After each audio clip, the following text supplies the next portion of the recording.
Okay, I'm going to call the Mentor City Council meeting for March 4th, 2025 to order. Tonight's invocation will be given by Councilperson Donovan. Heavenly Father, we thank Thee for this day. Help us to use good judgment for the business at hand, and guide us in wisdom with a continuing sense of truth and fairness for the community we represent. Pledge allegiance to the flag of the United States of America and to the republic for which it stands, one nation under God, indivisible, with liberty and justice for all. Julie, please call the roll. Mr. Donovan. Here. Mrs. Dowling. Here. Mr. Freeman. Here. Mr. Kirschner. Here. Mr. Krieger. Here. Mr. Marn. Here. Mr. Blake. Here. All right, Council, you are in receipt of the February 18th, 2025 regular meeting minutes. Move to approve. Second. Julie, please call the roll. Mr. Donovan. Mrs. Dowling. Yes. Mr. Freeman. Yes. Mr. Kirschner. Yes. Mr. Krieger. Abstain. Mr. Marn. Yes. Mr. Blake. Yes. All right, public hearings, we have none. We have two items that are tabled, which will remain tabled. Ordinance number 24-0-071 and ordinance number 24-0-072. Both of those will remain on the table. Moving on to new legislation. First up is ordinance number 25-0-022. An ordinance transferring funds, advancing funds, and revising appropriations and declaring an emergency. Ken? Thank you, Mr. President. Mr. Malinowski, please. Thank you, Mr. Filipiak. Members of council, this ordinance does three things. There are three sections. Section 1 authorizes several permanent cash transfers between various funds. All of these are planned and appropriated in the current year budget, passed earlier at the end of last year. And Section 2 incorporates approximately $1.1 million of temporary cash advances from the city's general fund to capital project funds. Section 3 has been amended. There were two typos. Increases to the senior levy funds for more money allocated towards the city. The fund number should read 129, not 124 in both cases, as noted in Section 3. So these minor appropriation adjustments are also subject to approval, and I would recommend approval of this ordinance as amended. Thank you. Mr. President, I'd move to amend as noted by the Finance Director. Second. Julie, please call the roll. Mr. Donovan. Yes. Mrs. Dowling. Yes. Mr. Freeman. Yes. Yes. Mr. Kirschner. Yes. Mr. Krieger. Yes. Mr. Marn. Yes. Mr. Blake. Yes. Move to suspend as amended. Second. Julie, please call the roll. Mr. Donovan. Yes. Mrs. Dowling. Yes. Mr. Freeman. Yes. Mr. Kirschner. Yes. Mr. Krieger. Yes. Mr. Marn. Yes. Mr. Blake. Yes. Move to approve as amended. Second. Julie, please call the roll. Mr. Donovan. Yes. Mrs. Dowling. Yes. Mr. Freeman. Yes. Mr. Kirschner. Yes. Mr. Krieger. Yes. Mr. Marn. Yes. Mr. Blake. Yes. All right, ordinance number 25-0-022 has been approved. Next is ordinance number 25-0-023. An ordinance amending section 119.03 of the codified ordinances of the city of Mentor 2006 as amended by changing the expiration date of hearings to be held for an additional 10 years. Okay, Ken? Thank you, Mr. President, and having been so fortunate as to attend all 5 of your democracy days over the last decade, I know that most of the council has participated as well, and I think we all agreed that it's been a good exercise in hearing comments from our public, not just about the influence of resources on elections and that going forward, but just to hear from our residents overall. So we would certainly be supportive of council's efforts to continue it for another 10 years. Good. Okay. Before this comes for a vote, we have 4 people who would like to come up and address council. I'd like to remind everybody that they have 4 minutes. And we'll start off with Barb Malin. If you'd like to come up to the podium, give your name, address, and 4 minutes. Barb Malin at 7983 Independence Drive, Mentor, Ohio. Thank you, City Council, for being willing to allow us to speak tonight about this important resolution. I wrote this recently. I was hoping I wouldn't be first tonight because there are other people that can explain this better. But I wrote this recently, and I hope that you will somehow see that it is connected to what is happening in our country and why I am asking this council to continue holding Democracy Days. I believe that life is sacred. I am surrounded by war and killing. I know that love forgives. As I watch in horror, hates revenge. I speak about justice for all. I see lives torn apart by power and greed. I feel how the body needs gentle touch. I listen to stories of rape. I wake to celebrate a new day, still hearing children crying in my dreams. My mind embraces what philosophy claims. Where there is an is, there must be an is not. But my heart is hiding in cold clouds of confusion, waiting for the sun to find me, to wrap me in its warm rays, and slowly melt the ice that I fear is numbing my spirit. This is why I strongly support the renewal of Democracy Day so that we can save our democracy. Thank you. Okay, next, Patricia Denny.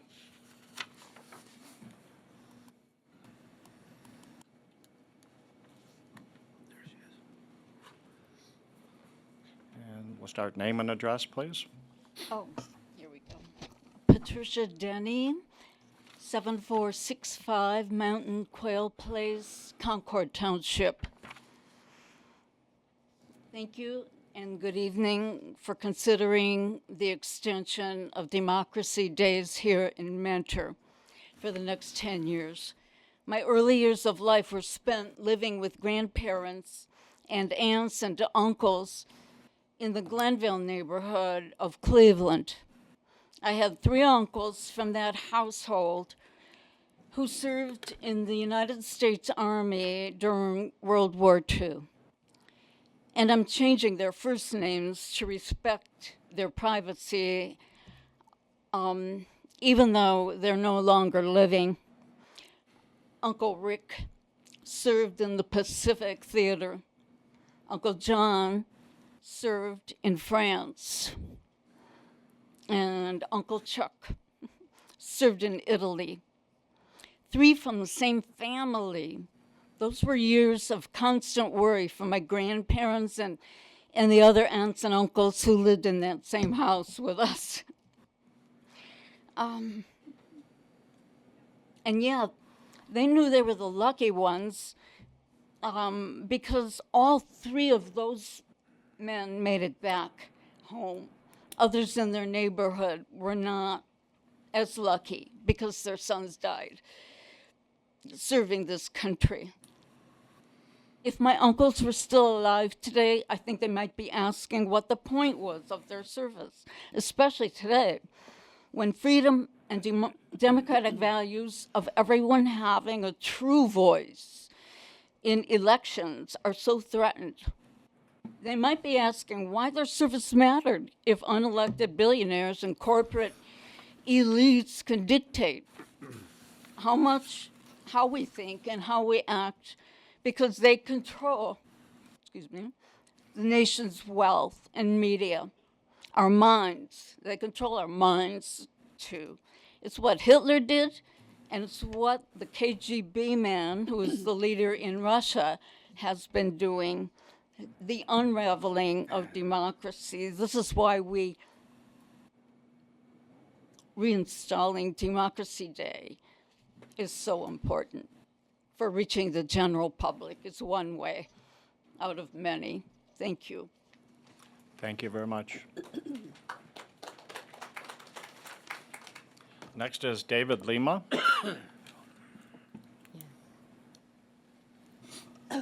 Name and address to start, please. Right. Dave Lima, 7774 Litchfield Drive. Council President Blake, council members, City Manager Filipiak. Mentors Democracy Day was created in 2014 by a 70% affirmative vote of the people of Mentor to provide an opportunity for its citizens to share their views concerning money in politics and its impact on our democracy. The impact of vast amounts of money on our political process was of concern then and remains a concern now. The rise of authoritarianism, fueled by money, casts serious doubts about the future of the American experiment. Our future, the future of the Democratic Republic, may rest with local efforts of the people, like the people of Mentor and this council, who can act in defiance of big money, the authoritarians it breeds, and the threat to our democracy it poses. Mentor's Democracy Day has been and can continue to be the flame that keeps, in a small way, our democracy alive and well, to prevent the government of the people, by the people, and for the people from perishing.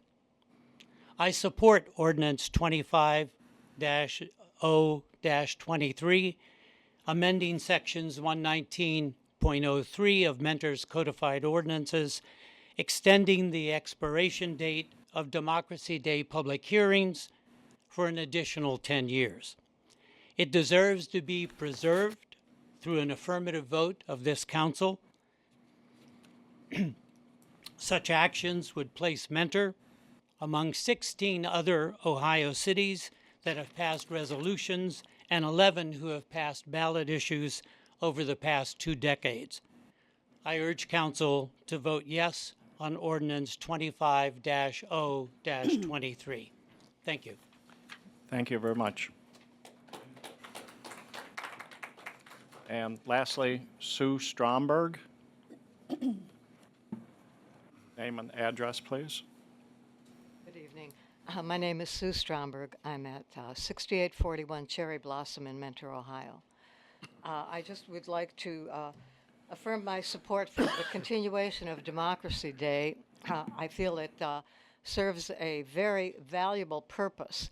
The issue of money in politics, even from when we began this, the 10 years ago, has grown so tremendously over the past 10 years. It continues to be a serious problem. The amount of money being spent in campaigns and to influence people's minds and opinions has become so gargantuan. It is beyond the scope of any average person to counteract, because none of us has that type of money. And the voice of the average American matters. The founders of our country, they left Europe. They wanted to have a different type of society and government. They did not want to live under a royal type of government where only a few people had all the resources, all the money, and all the power, and nobody else had any. They wanted a government that is set up so that the average person has a voice and that their vote matters. And the problem with the large amounts of money being spent in politics tends to either dilute or actually destroy the voice then of any average individual. So I urge that we continue Democracy Day for another 10 years. Thank you. Thank you. So that concludes our speakers on ordinance number 250-023. Council? Move to suspend. Second. Julie, please call the roll. Mr. Donovan? Yes. Mrs. Dowling? Yes. Mr. Freeman? Yes. Mr. Kirschner? Yes. Mr. Krieger? Yes. Mr. Marn? Yes. Mr. Blake? Yes. Move to approve. Second.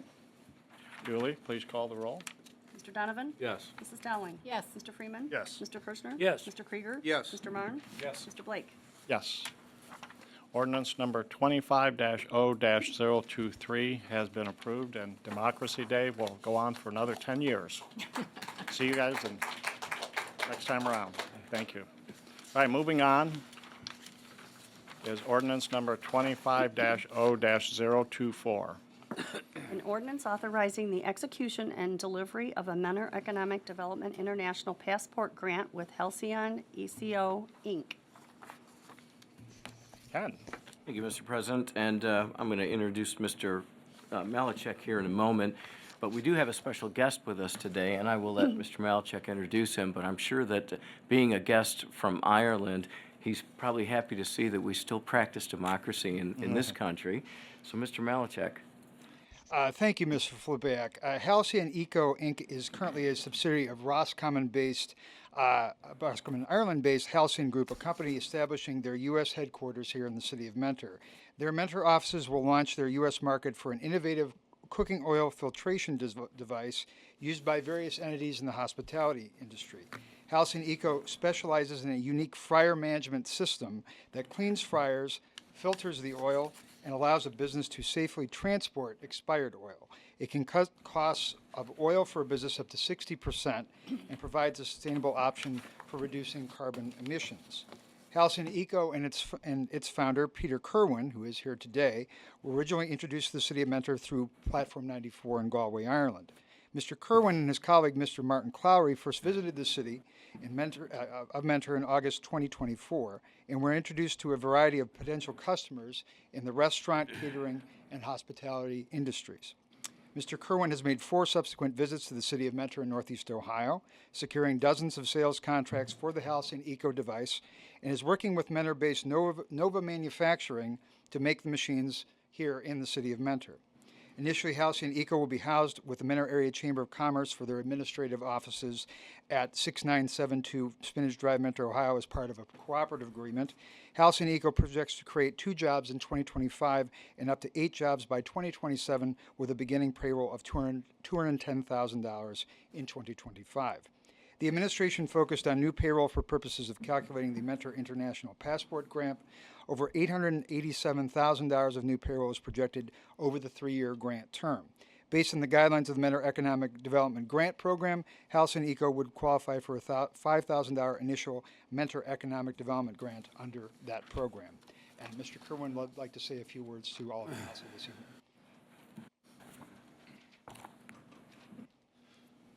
Mr. President, members of the council, members of the community. Firstly, I'd like to say, seeing the passion for democracy has really consolidated the reasons why we have come to Mentor. I won't speak about Halcyon. First of all, my name is not Mr. Kerwin, my name is Peter. So, I haven't been called Mr. Kerwin in a long time, so thanks, Kevin. Yeah, you make me feel old. The reason why we chose Mentor was very, very simple. It reminded us of home. That sense of community. We were welcomed by Kevin, Ken, Ray, and other members of the team. And we really felt at home. When I went back, the question asked was, would we live there? And the answer was very simply, yes, we would. I have a very young force. Am I happy to send them here? Will they be embraced by the community? Absolutely. I would feel now I'm an honorary member of Mentor because I love it here. I come here just to socialise. The business side of it is done by other people. But, it's a real recognition of the community that spirit still exists. And on a global stage, that's become extremely unique. Even in Ireland, where we pride ourselves on community, it's become very unique. I look at your setup out here and concerts that I've been to and the community coming together.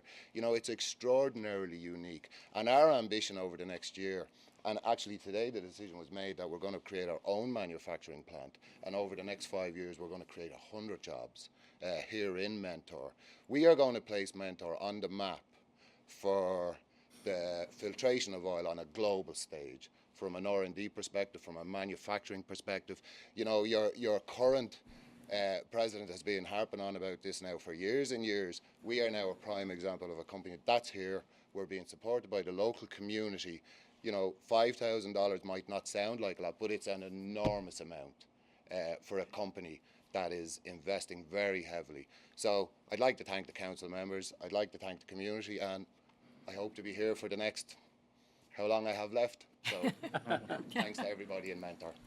Thank you. Thank you very much. Ken, anything else? Nothing further. I don't think I Ray, could say would any you better like than to that. Peter, I think you hit it all. Thank you. All right, council. Move to suspend. Second. Julie, please call the roll. Mr. Donovan? Yes. Mrs. Dowling? Yes. Mr. Freeman? Yes. Mr. Kirschner? Yes. Mr. Krieger? Yes. Mr. Marn? Yes. Mr. Blake? Yes.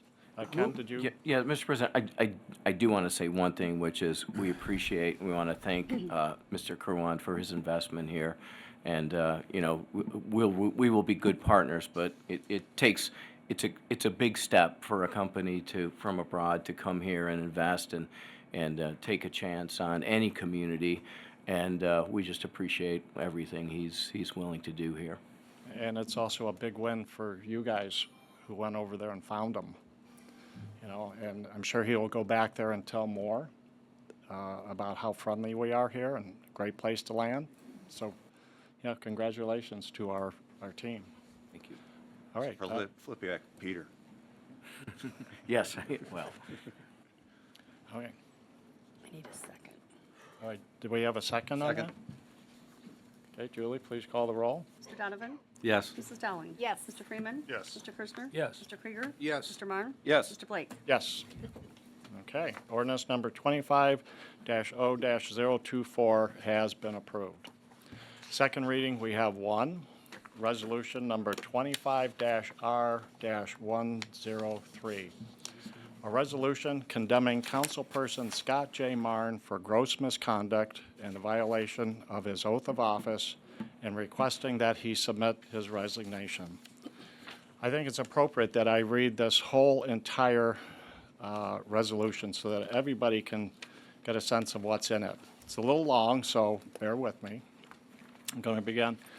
Whereas upon assuming the office of councilperson of the city of Mentor, each member of council takes the following oath of office. I solemnly swear or affirm that I will support the Constitution and will obey the laws of the United States and the state of Ohio, that I will, in all respects, observe the provisions of the charter and ordinances of the municipality of Mentor, and will faithfully discharge the duties of the office of councilperson. That is found in Charter Section 8.05. Whereas this oath to support our Constitution means in its entirety, not select parts, and to do so unequivocally at all times, under all circumstances, and for all persons for whom its protections are integral to the very fabric of this nation. Whereas when an elected official engages in conduct antithetical to our constitutional principles and values, it is incumbent on all persons of conscience to speak out. Whereas while we recognize the First Amendment provides protection for expressive conduct, civil society justifiably recognizes as vulgar, offensive, even abhorrent by any objective measure. It also provides no insulation from condemnation. Whereas it is in these principles in mind that the council undertakes review of various actions of councilperson Scott J. Marn on September 7, 2024. On this date, a group of persons gathered at the city-owned Mentor Marina for an event not sanctioned by the city of Mentor, which they titled a Pimps and Hoes Party. Councilperson Marn was amongst those in attendance and an active participant in the event. The event consisted of many persons in attendance dressing to various individual degrees in a manner associated with stereotypes related to prostitution. Indeed, the name of the event itself is one associated with negative stereotypes unfairly, even cruelly, directed at groups of our fellow citizens. Public posts to social media more than adequately convey what occurred at this event. Tone deaf at best to the stereotypes it sadly embraced and to the toll illegal prostitution has on its victims, while at its worst embracing for humor those same stereotypes and ills. It never should have occurred on public property, as that gave it the appearance of a governmentally sanctioned event. It is in this light that Councilperson Marn's attendance and participation raises questions about his judgment and fitness for office. Later that day, on September 7th, at approximately 9:15 p.m., Councilperson Marn arrived at a tavern located on Diamond Center Drive within the city. The events that occurred at this location became the subject of a recently concluded criminal case of felonious assault. This council, indeed all of city government, was and remains prohibited from releasing various details due to both to ensuring that the accused due process rights were protected, as well as to comply with the victims' rights afforded by the Ohio Constitution and statutory law known as Marsy's Law. The following discussion is therefore taken solely from the publicly disclosed information provided by Councilperson Marn to local television station WEWS, and which was included in its news broadcast of February 8th, 2025. That Councilperson Marn was the victim of a felonious assault on this date is a matter now resolved by the courts, and nothing herein is or should be interpreted as excusing criminal conduct, nor an argument against the rights afforded victims in such cases. It is the sole provenance of our courts to adjudicate these legal matters. This council concerns itself solely with matters within its purview, in this case, a specific exchange that occurred during the incident between Councilperson Marn and the accused. While words were being exchanged during their confrontation, Councilperson Marn reports that he was accused of saying the N-word. He denies having done so. However, during the course of this incident, and in direct response to that accusation, Councilperson Marn admits that he stated to the other person that he was acting like one. Whereas this council will not split hairs, that he used by his admission a racist characterization of an N and applied it to describe another person's conduct is enough for condemnation. But his words went further. These words express a belief that an entire group of persons may be referred to in a manner universally recognized to be racist. That is intolerable. Whereas Councilperson Marn attended the Pimps and Hoes party, as he was free to do, likewise Councilperson Marn, in the midst of a confrontation later that day, was free to speak in the manner he admits. He is not free from criticism, condemnation, and the questioning of his fitness for office as a consequence of these words and action. Council now does so. Whereas we are each limited by the sum of our life experiences in being able to truly understand what others have to endure.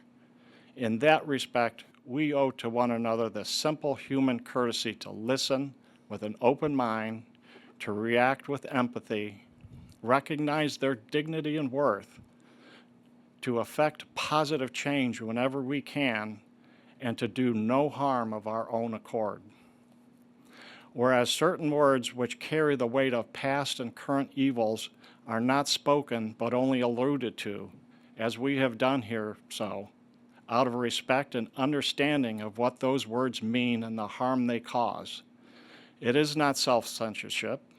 It is a recognition that our fellow citizens, that dark chapters in this nation's histories are not forgotten, that they ripple through time to the present, and that we as individuals will not perpetuate nor tolerate bigotry or racism by virtue of their use.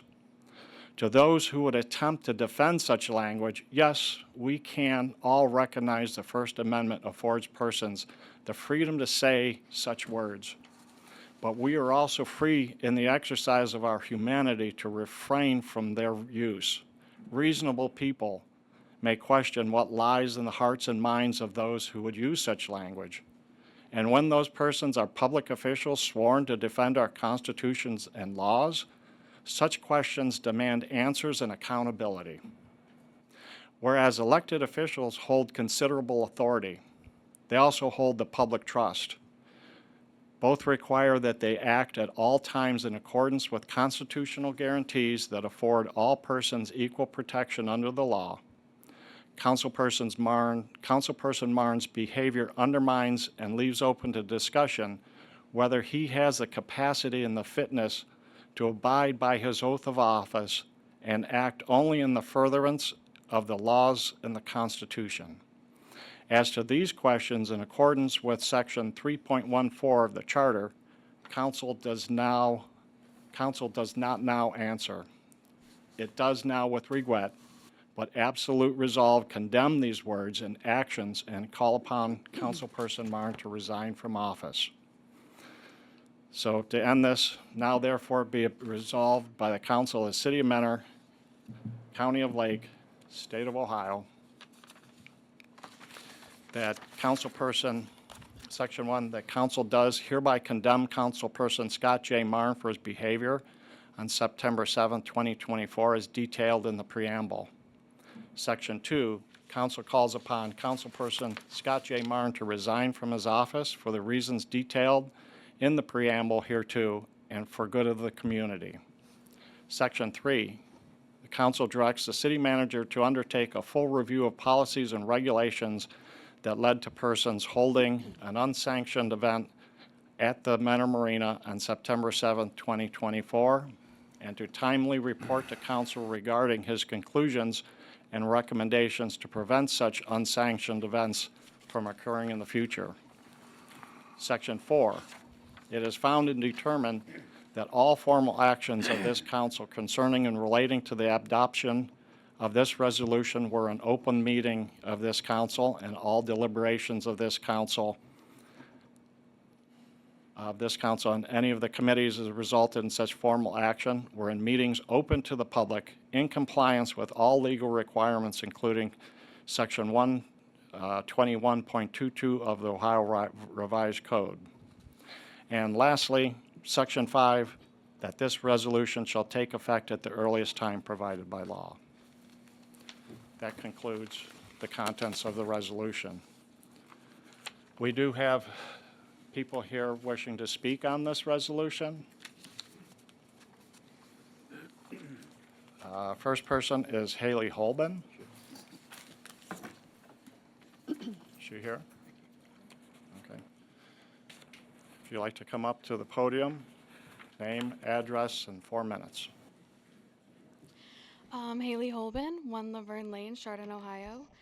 I'm not looking to personally attack anyone, I'm just stating facts. A narcissist is a person who has an unreasonably high sense of their own importance. They need and seek too much attention and want people to admire them. People with this disorder may lack the ability to understand or care about the feelings of others. Scott Marn refuses to step down because he thrives off the power he believes sitting up there gives him.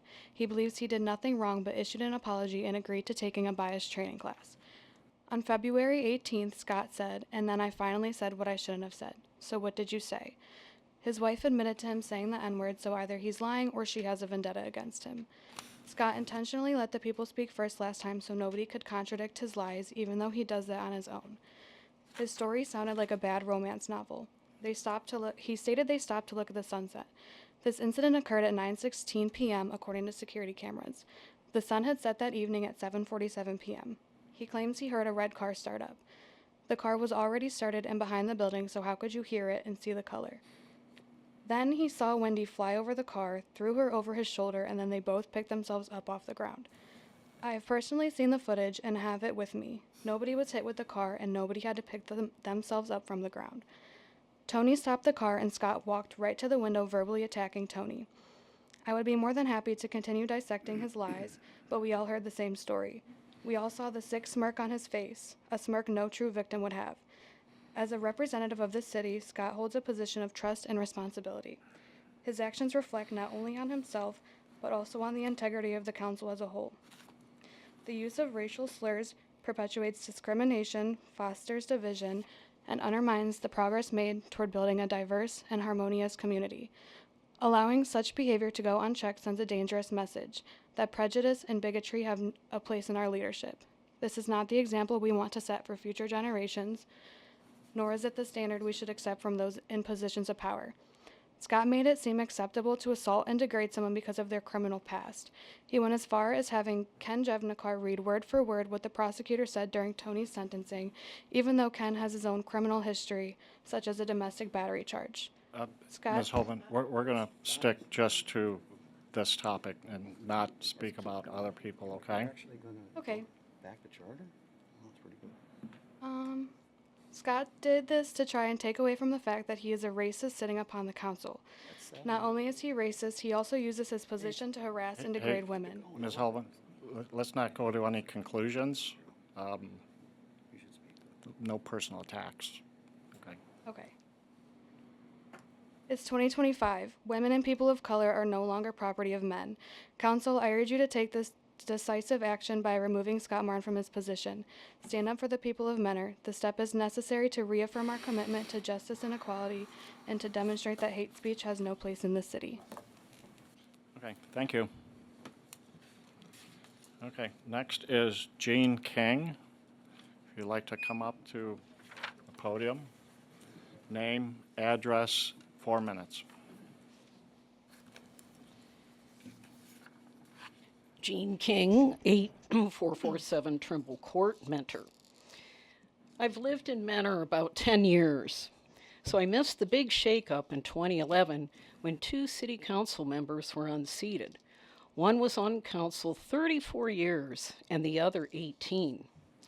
Until recently, when some disturbing events involving city council came to light, we Mentorites were lulled into dangerous complacency. But now, Mentor City Council is in the limelight, and it's very embarrassing. We have serious accusations of sexual harassment and racism. In my past careers as a Columbus police officer and an RN working with the disease of addiction, I have witnessed a great deal of bad behavior. It is difficult to hear about a long history of dysfunction and disruption caused by a city council member. Acting out at his kids' hockey games while obnoxiously intoxicated, being involved in a pimps and hoes party, and I'll never understand that one, held on public city property, multiple accusations of sexual harassment, racism. Reading the list would use up my 4 minutes. We will never know what truly happened, but there seems to be a theme here of poor judgment. One thing we can be pretty sure about is the use of the N-word. His wife was caught on police body cam admitting he used the N-word. At first, there were serious discussions, the promise to take classes, some show of acknowledgement a mistake was made. But all too quickly, the humble rhetoric turned into, "I did nothing wrong." Yet another refusal to take responsibility for his own actions. Then there is the serious issue of the multiple reports of sexual harassment. There are so many negative consequences for the victims, co-workers, and the city of Mentor as a whole. His previous day job employer realized this and actually changed the locks on their doors to keep him out. We know that one bad apple spoils the whole barrel. Until he gets help, these disruptive behaviors will continue and even escalate. The great mystery to all of us is this: why do you continue to cover for him? Often we find there is a certain camaraderie among people with alcohol use disorder. Sometimes people who are bullies manage to get away with bad behavior. Is there fear that what happened in Vegas may not stay in Vegas? Whatever the reason, it's your responsibility to handle this situation. But sometimes organizations just get too cozy together in their dysfunction, and they refuse to make the necessary changes. If you don't, we, the people of Mentor, will need to step in. One viable option we are considering is term limits. Term limits are very popular. In fact, most polls indicate 80% of people are in favor of term limits. Not sure exactly how long a Mentor City Council term should be, but I am sure it isn't going to be 25 years. The median age of a Mentor resident is about 46 years old. The median age of a Mentor City Council member is about 65. We probably do need to drain the swamp. We urge you to take the first little tiny step in doing the right thing. Thank you.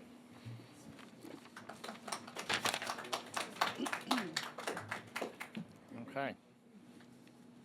All right, Mr. President. Try to use my words very carefully. First of all, let me just start off by saying I've done nothing to violate the charter in any way, shape, or form. Now you, on the other hand, have denied my freedom of speech. You've denied me putting video pictures on the floor of council, which I sent to the rest of the council You were not people. denied that. Yes, I was. Where is it then? Where is it? You repeatedly have come out and allowed people to attack myself, my wife, and my family. The event that happened, what do you call it again? Pimps and hoes. Okay, the Lagoons event, I had nothing to do with it. People came up here, stated that I attended the event, but yet you just keep on pushing it and pushing and pushing it. Once again, you are attacking myself, my wife, and my family. That event was 215 tickets were bought. It was an afternoon event. They have a different theme party every year. I attend every single year because I support the Mentor Lagoons Yacht Club, and it's a prime fundraiser for the year.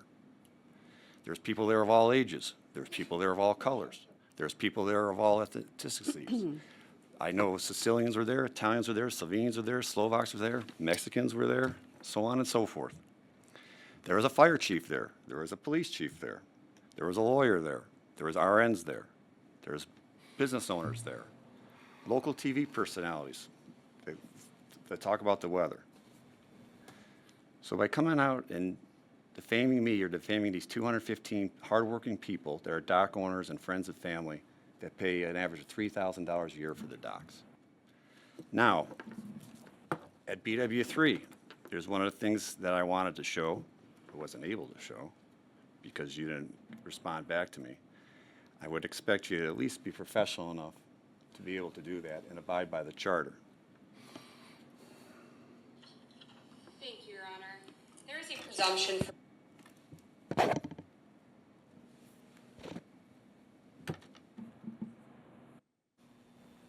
So where is it? Thank you, Your Honor.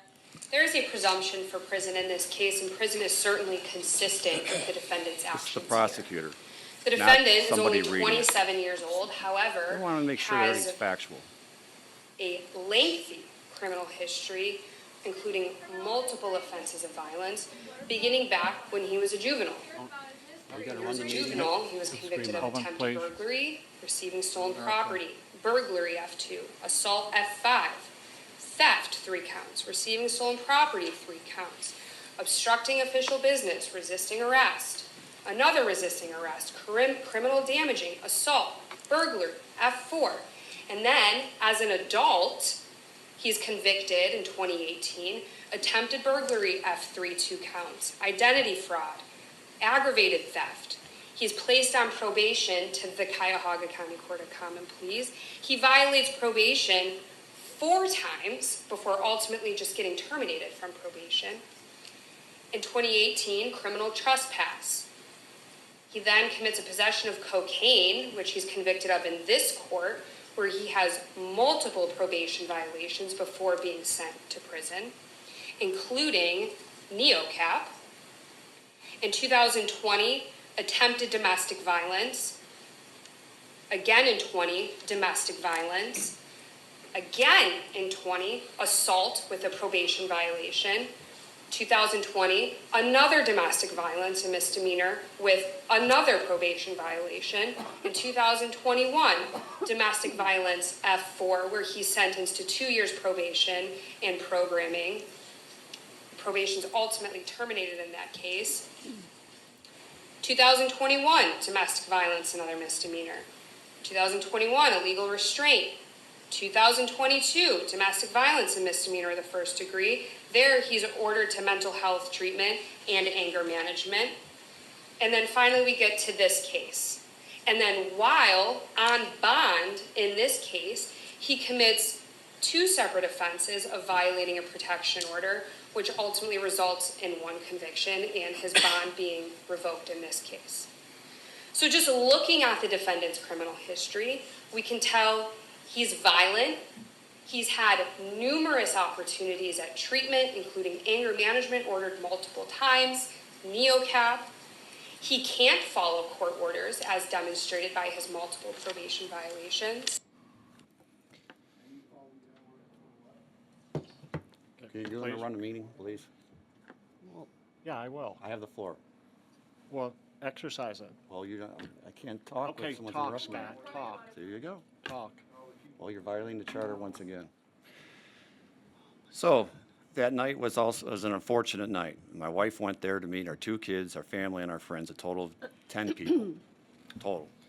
We're walking through the parking lot. And yes, there was a sunset. It's called a boater sunset. A boater sunset could be anywhere from an hour to 2 hours after because it shoots through the top of the clouds. We were almost run over, then backed over. I would show you the pictures, but once again, the council president didn't allow me to show the pictures so you could see all Please the don't presidents accuse tonight. me. Please I don't have the accuse floor. me. You sent me an email asking for that, but you did not pursue it. I have the floor. I've sent you several Go ahead. emails. Go I sent on. to all of council, Go, too. Go. Let's get it over with.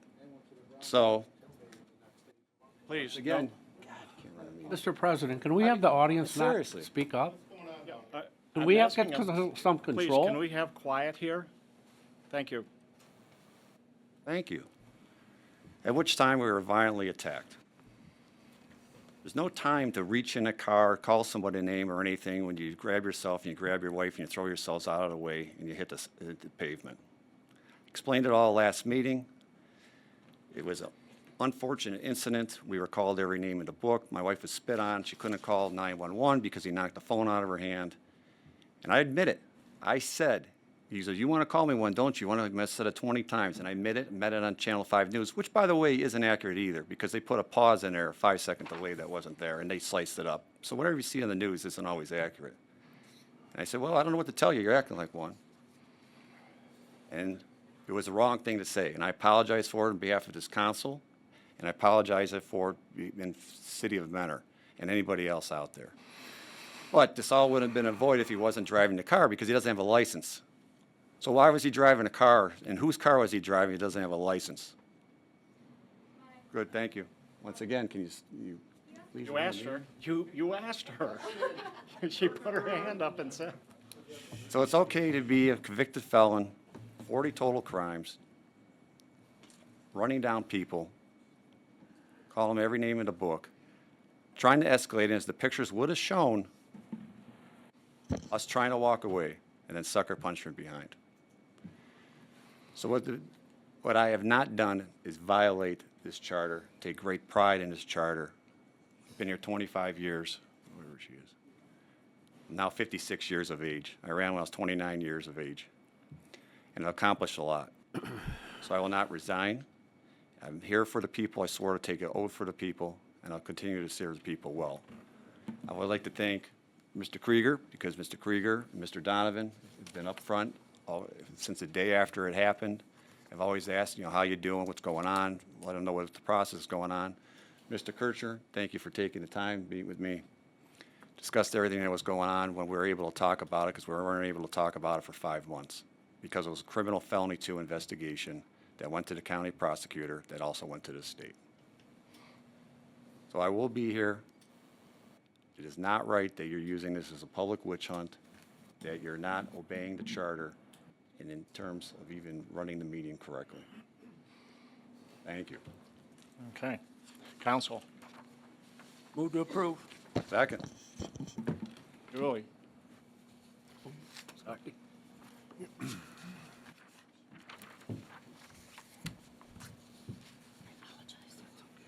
Julie, please call the roll. Mr. Donovan? President, I have a couple comments before I vote. I want to thank the NAACP of Painesville. I gave them a call today. I talked to Derek and Renee. Mr. Marn went in front of the Painesville NAACP, and I wanted to call without his knowledge and find out how that meeting went. You know, it was a very, very tough situation. It was, these people are dedicated, very intelligent, smart people, and Derek and Renee were absolutely fantastic on the phone. It was almost like a trial maybe that Mr. Martin went through there, and you know, they're not happy with all the answers, but they were happy with a lot of the answers. And the process that Mr. Martin went through with the NAACP, they're going to actually make it their standard way of trying to solve these situations and things like that. But yeah, Derek and Renee with the Painesville NAACP, I want to thank you so much. Got a couple of questions for the law director. I'll throw them all out there. Is this a binding resolution? What actually is this resolution? What does this resolution even mean? Do we have I believe we have instructions in our charter how to go about this properly, and I just wondered if this is the start of that process. I don't believe it is. I didn't get to read all the way through the charter on this type of situation. Is this the process? Is this the beginning of the process? And I guess I want to ask, who wrote this resolution? And is it true? Is everything in it true? And if it's not true, does this put us in a legal situation of throwing out false information? I don't know if this is all true, and I'm not sure if this resolution should have been written the way it was. I guess, Mr. Zeman, is this a binding resolution? It's not, it doesn't have the effect of law, if that's the question. Okay. Relative to your second question as to charter process, removal pursuant to the charter requires filing of charges against the council member to be removed after being served in no less than 15 days. A hearing is conducted by the council. Evidence is taken. The council member that has been charged has the right to be represented by an attorney and present witnesses and evidence in rebuttal of the charges. Ultimately, the decision for removal is up to the 5 members of council would be required. In regard to your other questions, council is in receipt of a legal opinion from outside counsel, and I will not comment further relative to any legal counsel. I do not have the right to waive attorney-client privilege, nor does any individual member of council have the right to waive attorney-client privilege. But I believe that opinion has not changed, and therefore act in accordance as you choose. Thank you, Mr. Zeman. I guess until we do this properly, or we go through the proper steps legally, I'll be abstaining on this vote. Mrs. Please, Dowling? no interruptions. Like call a roll? Julie, please call the roll. Mrs. Dowling? Yes. Mr. Freeman? Yes. Mr. Kirchner? Yes. Mr. Krieger? Yes. Mr. Marn? No. Mr. Blake? Yes. Resolution number 25-R-103 has passed. Moving on, third reading, we have none. Manager's report. Ken. Thank you, Mr. President. Short report this evening. Council, the Mentor Natural Resources Division will be celebrating Earth Day on Sunday, April 27th from 10 a.m. to 2 p.m. at the Springbrook Gardens Park. Guests can explore wildlife on a walk with a biologist, learn how to identify and remove invasive plants on an interactive hike, and participate in a park cleanup. Specialists will deliver presentations in the new Springbrook Garden House on moths, butterflies, reptiles, and amphibians. A variety of nature crafts and activities will also be available. We'll have local food vendors on site. And if you're interested in the schedule of events, it is on the city's website, and of course, it's all admission and parking are free. And Council, terrace construction will begin this week on the AT&T Terrace Construction is the name of the contractor. They're beginning fiber optic upgrades as a part of an AT&T system on portions of Berkshire Drive, Devonshire Court, Yorkshire Drive, Memory Lane, and Mapleside Road. which consists of boring and placing about 5,000 feet of underground conduit using directional drilling methods. So the project will take about 4 weeks, and they'll finish up the restoration of the tree lawns in the spring. It's kind of a big project, so there'll be a lot of activity in that neighborhood, and just wanted the public to be aware. That's all. All right, thank you, Ken. Clerk's correspondence, Julie. Nothing to report. Okay. Commission committee reports. Council, you are in receipt of meeting minutes from the Municipal Planning Commission, February 6, 2025. Old business. New business. Oh, go ahead. I'll save it for after this. All right.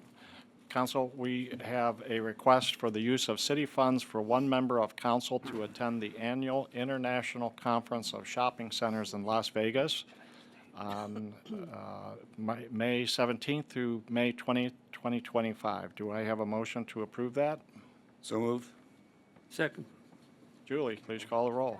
Mr. Donovan? I just have a question. How do we choose that member? How do we choose? You want to go, Matt? You want to go?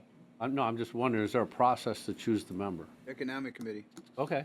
Thank you for the answer, Mr. Krieger. But you could go, Matt, if you want.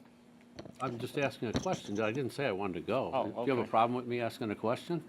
We are a little hostile, but that's Hostile. okay. Mr. President? I think you got I hostile. got a question for Lodrick. Seeing how I'm the person that's going, do I need to abstain, Mr. President, or Mr.? You do Okay, I not. just wanted to double check. So Mr. Krieger answered and Mr. Kirchner's going. Okay. Not that complicated. Thank you, Matt. No. Mr. Donovan? Yes. Oh, yeah, absolutely. Mrs. Dowling? Yes. Mr. Freeman? Yes. Mr. Kirschner? Yes. Mr. Krieger? Yes. Mr. Marn? Yes. Mr. Blake? Yes. Mr. Good President? luck. Bring home a winner. On a positive note, perhaps the fire chief or police chief one would like to comment on the Uber driver that recently saved some lives, a life. And also, did we have a delivery made? I can't remember. There was something else. One of our firemen were involved in some life-saving event. I can't remember, but I know the Uber driver. That was a sensational story I saw. Either one of your chiefs want to comment on that? You might have the details better. Thank you, Mr. Philippe. Yeah, Council President, it was a Uber driver that was dropping off a fare next door, noticed the fire through the garage window, knocked at the neighbor's door, and until she exited the structure and called the fire department. And I think I saw her interview on TV, and she said had he not knocked on the door as much as he did, she probably wouldn't have survived. If he weren't as persistent as he was, Right. you know. So that's a good thing. I don't know if we offered any recognition to him, or might be worthwhile to reach out and offer recognition to him because he did really save that woman's life. Absolutely. Yeah. Very good. Okay. New business still? New business. Oh, just would love to wish the Mentor High School hockey team good luck. First time ever, Mentor has made it to the Frozen Four, which means the last four hockey teams in the state. So you have 2 public schools and 2 private schools, so it's a big thing. Bring home a winner. Any more new business? All right, persons before council, we have 2 tonight. Going to start with Brian Mansfield. If you'd like to please come up to the podium, give your name, address, and you have 4 minutes.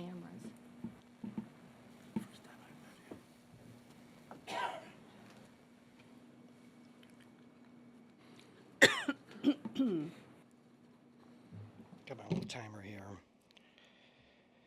My name is Brian Mansfield. I'm at 9190 Pleasant Vale Court. You know, people make mistakes. It's what the people do after they make mistakes that I'm interested in. In 2019, I was the manager for Meadowlawn Condominiums. In June of that year, a woman moved in across from the office. She was avoiding me. 4 months later, she was 4 months behind on her maintenance, so a collection letter went out. She immediately replied that she dropped off a check for $3,000, a full year's worth. I looked for the check. I emailed her back and asked her to stop payment on the check. No, she couldn't. It was a cashier's check. I said, those are traceable. Bring over the paperwork, I'll help you. No, it was a money order. That's traceable too. No, it was a bank check and you cashed and stole my money. Then she said the bank would take 90 days to reverse. I said, we don't have 90 days because now it's 5 months. She then started parading around the property, telling everyone all these rumors and lies and half-truths about me and my staff. COVID happened and it escalated. By summer, she was running for the board and was endorsed by Mentor City Council. So Jill emailed the councilman and asked, why are you endorsing people for our private community election? The councilman replied, I have met with the candidates and find that they are good, upstanding citizens. I know. We were conned too. We didn't know at the time that she was a 15-time convicted felon, or that she had multiple lawsuits and she was foreclosed on in 2 bankruptcies, or that she had stole $15,000 from Marshall Ford dealership, or that she had forged prescriptions under 47 different names. We had no idea. She's a con artist. We were all conned, even you. She has a 30-year career criminal record, and her favorite thing to do is discredit those that cross her. With the endorsement, her numbers grew. They felt empowered and touchable. I saw an email that came from the group after a meeting at Veterans Park with Mentor City Council advisor. It said, if you see Brian doing anything, call the police. I suddenly had over 50 police reports. Me, who has never had a speeding ticket. The police, to cover their butts, said that it was a lot of back and forth. Not true. It was one-sided, and I was on the losing side. They then started targeting my mother, my neighbors, my friends, my employees with constant harassment. My longtime friend and neighbor gets in on it. My other neighbors finally said they had enough and were moving. They couldn't take the harassment any longer. They used to love the community, and now it was fading. So I dropped off some moving boxes at her door and spit on my neighbor's camera and flipped it off, because what kind of person harasses someone until they move out? I apologize for my mistake. I was wrong. Nothing they said about me on the news was even close to the truth. Oh, it keeps getting worse. A man came to my window with a golf club. They were yelling at my mother walking her dog as they drove by in their cars. You've got Then 30 seconds, the Mr. felon Mansfield. brought over her father to my home, who forced his way in, pushing my mother aside with a baseball bat and a gun. Yes, a gun. We eventually gave up. They had gotten 3 more board members endorsed by Mentor City Council to run the rest of us out. We did nothing wrong. There was no money missing. You helped overthrow a government to seat your own appointees. So now it's time for you to fix your mistake. I'm willing to help, but you need to do some work too. Thank you. Thank you. Mr. President, Yes, Mr. Kirchner. I have no recollection of this city council ever endorsing anybody for anything. He's probably talking about me endorsing somebody who's there now. Because I never endorsed anybody. I don't know of anybody else on this council that endorsed anybody for It's homeowners probably me. president. Meadow Lawn is in Or whatever it was. my ward. but Who cares? Golly, how long ago was that? All right, Stephanie Singer. Mhm.